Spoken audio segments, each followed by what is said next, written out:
Hello साथियों, स्वागत है आप लोग का आपके अपने चैनल फिजिक्स पढ़ना पे।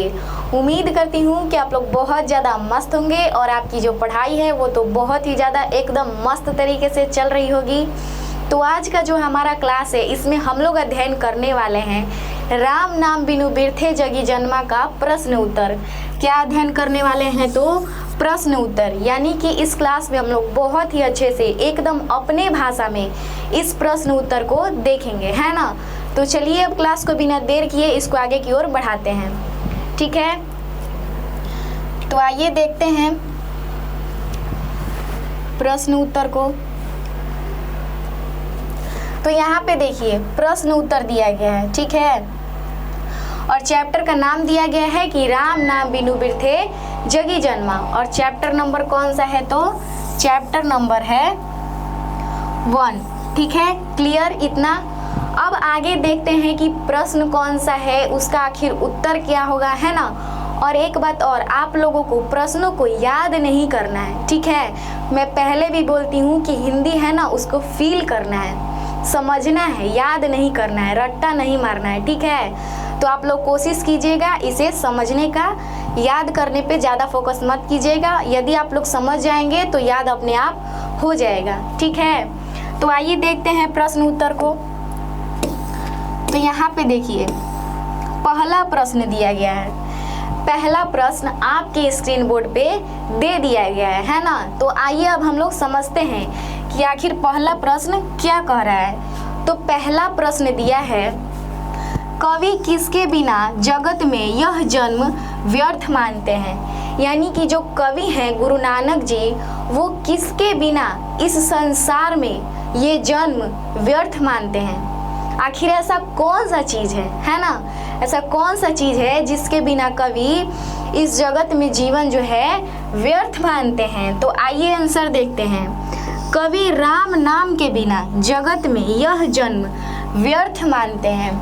कवि कहते हैं कि जो व्यक्ति राम का नाम नहीं लेता है उसका इस जगत में जन्म लेना क्या है? तो व्यर्थ है। यानी कि हम लोग कह सकते हैं कि कवि जो हैं राम नाम के बिना, किसके बिना जी? तो राम नाम के बिना इस जगत में ये जन्म व्यर्थ मानते हैं, ठीक है।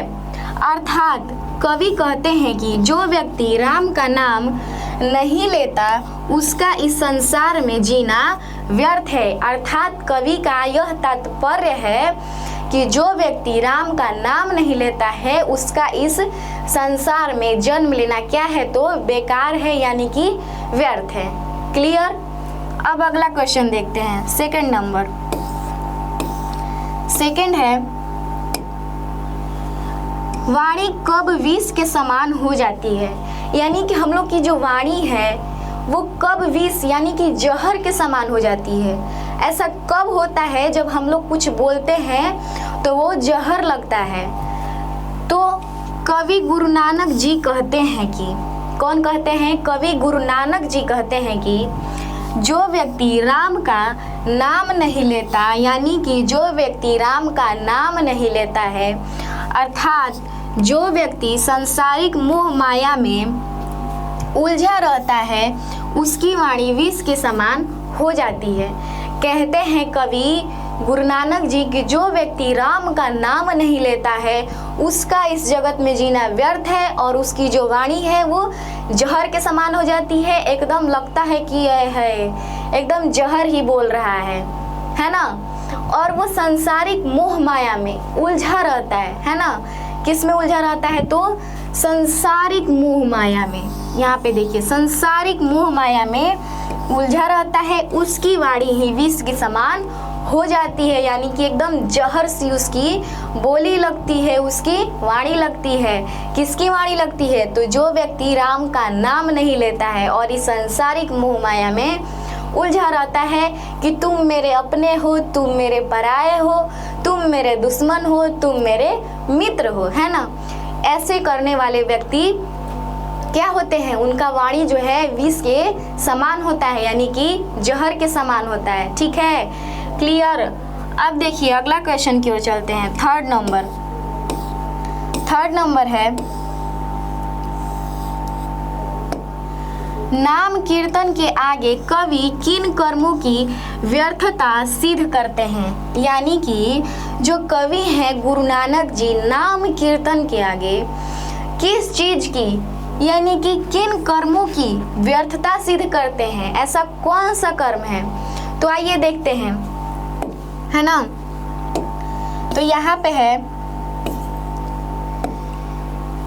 कवि कहते हैं कि जो व्यक्ति व्याकरण के ज्ञान का बखान करते हैं, कवि क्या कहते हैं कि जो व्यक्ति खूब सारा व्याकरण पढ़ते हैं, व्याकरण का पूरा बखान करते हैं, है ना, दंड कमंडल करते हैं, यानी कि आप लोग देखे होंगे दंड कमंडल एक ऐसा कुछ होता है छोटा सा जिसमें जल शायद भरा जाता है, वो सब करते हैं। और तीर्थ यात्रा पर जाते हैं, क्या करते हैं जी, तीर्थ जाते हैं, मथुरा जाएंगे, काशी जाएंगे, अनेकों स्थल पे जाएंगे, तीर्थ करेंगे, है ना। उसके बाद तन में भस्म लगाएंगे, अपना पूरा शरीर में भस्म लगाएंगे, है ना। उसके बाद वस्त्रहीन हो जाते हैं और अपना कपड़ा लत्ता पूरा त्याग देते हैं और वस्त्रहीन हो जाते हैं, इत्यादि जैसे कार्य करते हैं। किसके जैसा जी, इन्हीं सब के जैसा कार्य करते हैं, जैसे कि वस्त्रहीन हो जाना, है ना, दंड कमंडल करना, खूब सारा व्याकरण पढ़ना, पाठ पुस्तक पढ़ना, ये सब करते हैं। ये सब कुछ करना बेकार है। कवि कहते हैं ये सब कुछ करना बेकार है। कब बेकार है? तो क्योंकि जब तक व्यक्ति राम का नाम नहीं लेगा, अर्थात नाम कीर्तन नहीं करेगा, तब तक ये सब कुछ करना बेकार है। कवि कहते हैं कि ये आप चाहे कुछ भी कर लीजिए, कहीं भी चले जाइए, मथुरा चले जाइए, काशी चले जाइए, अनेकों तीर्थ स्थल पे चले जाइए, लेकिन जब तक आपका मन शांत ना हो, मन आपका अच्छा ना हो, तब तक बाहरी कर्म करने से कोई फायदा नहीं है। कहा भी जाता है कि आदमी का मन साफ होना चाहिए, है ना। यदि हमारा मन साफ है तो सब साफ है, ठीक है। तो आप अपना मन को साफ रखिए। ऐसा जरूरी नहीं है कि हम यदि अनेकों तीर्थ स्थल पे जाएंगे तभी हमारे ऊपर भगवान जी का कृपा होगा। हम क्या करेंगे, अपने तन में पूरा भस्म लगाएंगे, पूरा इधर उधर पूरा भस्म लगाएंगे तो भगवान जी हमको क्या दे देंगे, आशीर्वाद दे देंगे, है ना। ये सब करना जरूरी नहीं है। यदि आपका मन शांत है, मन में आपका किसी भी प्रकार का कोई भी छल कपट नहीं है, तो आप जो है बहुत ही अच्छे इंसान हैं और भगवान आपको आशीर्वाद दे देंगे, है ना। जरूरी नहीं है ये सब करना। तो यही कवि कहते हैं कि ये सब कुछ करना बेकार है, क्योंकि जब तक आप राम जी का नाम नहीं लेंगे, यानी कि अपने मन को शांत नहीं रखेंगे, तब तक आपको क्या नहीं मिल सकती है जी, ये सब कुछ करना बेकार है ना। ये सब कुछ करना बेकार है, ठीक है। इतना क्लियर। अब अगला क्वेश्चन देखते हैं। अगला है, प्रथम पद के आधार पर बताएं कि कवि ने अपने युग में धर्म साधना के कैसे कैसे रूप देखे थे। प्रथम पद यानी कि आप लोग को पता है कि ये जो है ये दो पद है इसमें। एक है राम नाम बिनु बिरथे जगी जन्मा और दूसरे पद का नाम है क्या, जो नर दुख में दुख नहीं माने, है ना। तो इसमें कहा गया है कि जो प्रथम पद है यानी कि राम बिनु बिरथे जगी जन्मा है, उसमें बताना है कि कवि जो है अपने युग में धर्म साधना के कैसे कैसे रूप देखे थे, कैसे कैसे वो रूप देखे थे। तो प्रथम पद के आधार पर कवि ने अपने युग में धर्म साधना के अनेक रूप देखे थे। जो कवि हैं गुरु नानक जी हैं, वो अनेक रूप देखे थे। जैसे व्याकरण के ज्ञान का बखान करना, जैसे खूब सारा व्याकरण पढ़ना, उसके ज्ञान का बखान करना, है ना। दंड कमंडल करना, क्या करना जी, दंड कमंडल करना, तीर्थ यात्रा पर जाना, ठीक है, तन में भस्म लगाना, वस्त्रहीन हो जाना, इत्यादि जैसे कार्य। कौन कौन जैसे कार्य? तन में भस्म लगाना, वस्त्रहीन हो जाना, तीर्थ यात्रा पर जाना, ये सब जैसे कार्य क्या किए थे, वो क्या किए थे? तो अर्थात कवि अपने प्रथम पद में इन्हीं रूपों का बखान किए हैं। कहा जाता है कि जो कवि है ना, अपने प्रथम पद में इन्हीं का बखान किए हैं, क्योंकि जो प्रथम पद है उसमें इन्हीं सब चीज़ों के बारे में बताया गया है कि कवि कहते हैं कि व्यक्ति जो हैं अनेक प्रकार के तीर्थ स्थल पे जाते हैं, है ना, अनेकों व्याकरण के पुस्तकें पढ़ते हैं, खूब सारा बखान करते हैं, नग्न हो जाते हैं, तन में भस्म लगा लेते हैं, लेकिन ये सब कुछ करना बेकार हो जाता है, क्योंकि जब तक व्यक्ति राम का नाम नहीं लेगा, अपना मन स्वच्छ नहीं रखेगा, तब तक ये सब कुछ करना बेकार है। क्योंकि भगवान ये नहीं करते हैं, यानी कि भगवान जी जो हैं ये नहीं कहते हैं कि आप जो हैं क्या करें, तन में भस्म लगाइए, हम आपको आशीर्वाद देंगे, ऐसा कुछ नहीं कहते हैं भगवान जी। भगवान जी ये शायद बोलते होंगे कि आप अपना मन स्वच्छ रखिए, हम आपके साथ हैं, है ना। भगवान जी ये नहीं बोलते हैं कि ये सब कीजिएगा तो ज़रूरी है कि हम आपको आशीर्वाद देंगे ही देंगे, है ना। भगवान जी शायद यही बोलते होंगे कि आप बस बेटा अपना मन स्वच्छ रखिए, हम आपके साथ हैं, ठीक है। इतना क्लियर हो गया।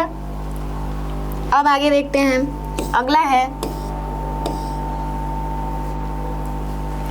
हरिरस से कवि का अभिप्राय क्या है। कवि बोलते हैं कि हरिरस यानी कि जो कवि हैं वो हरिरस क्यों बोलते हैं, आखिर उनका क्या अभिप्राय है, क्या उनका मतलब अभिप्राय है, आइए देखते हैं। तो गुरु नानक जी राम नाम का बखान करते हुए कहते हैं कि हरिरस का अर्थ गुरु प्रसाद है। कौन कहते हैं, हम नहीं कह रहे हैं, ये गुरु नानक जी कह रहे हैं कि हरिरस का जो अर्थ है ना वो क्या होता है, गुरु प्रसाद होता है। क्या होता है, गुरु प्रसाद होता है, अर्थात गुरु द्वारा दिया गया नाम या मंत्र। गुरु प्रसाद किसे कहते हैं, जो गुरु द्वारा दिया गया नाम या फिर कोई मंत्र, उसी को जो गुरु नानक जी हैं वो हरिरस बोलते हैं। हरिरस से उनका यही अभिप्राय है, ठीक है। और अभी आप लोग जितने भी ऊपर सारे बातें पढ़े हैं, मैं एक बार फिर से आप लोग को बता दूं कि ये हम लोग नहीं बोल रहे हैं, ये कौन बोल रहे हैं, तो गुरु नानक जी बोले हैं, है ना, खुद कवि बोले हैं, ठीक है। तो अब आप लोग ये मत बोलिएगा कि ढेर आप जानती हैं भगवान जी के बारे में, आपको बहुत सारा चीज़ पता है। तो देखिए हम नहीं बोल रहे हैं, ये कवि जी बोले हैं, ठीक है। तो इनके बातों का हमें सम्मान करना चाहिए, क्योंकि ये बहुत बड़े यानी कि महान कवि हैं, है ना। तभी आज हम लोग इनका जीवनी पढ़ रहे हैं, इनके द्वारा लिखी गई कविताएं पढ़ रहे हैं, है ना। तो इनका हमें बहुत ज़्यादा सम्मान करना चाहिए, ठीक है। अब आगे देखते हैं, आगे है कवि की दृष्टि में ब्रह्म का निवास कहाँ है। कहते हैं कवि कि ब्रह्म का निवास कहाँ है, यानी कि कवि की दृष्टि में ब्रह्म जी का निवास आखिर कहाँ है भाई।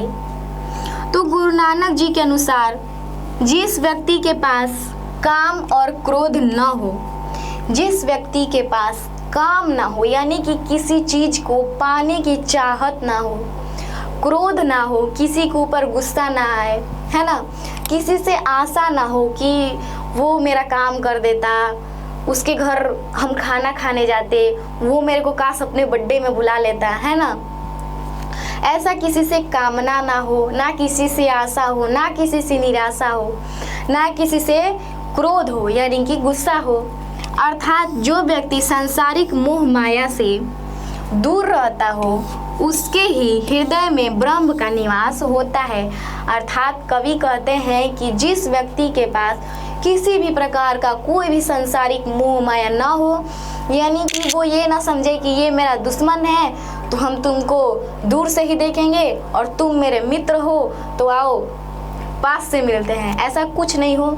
जिसके अंदर थोड़ा सा भी लोभ ना हो किसी भी चीज़ के लेके, है ना, ऐसा ना सोचे कि मतलब कोई मेरे को अपने बर्थडे में बुलाए, है ना, कोई मेरे को अपने शादी में बुला ले, यानी कि किसी से ना कोई कामना हो, ना किसी के ऊपर क्रोध आए, यानी कि वो सांसारिक मोह माया से दूर रहे।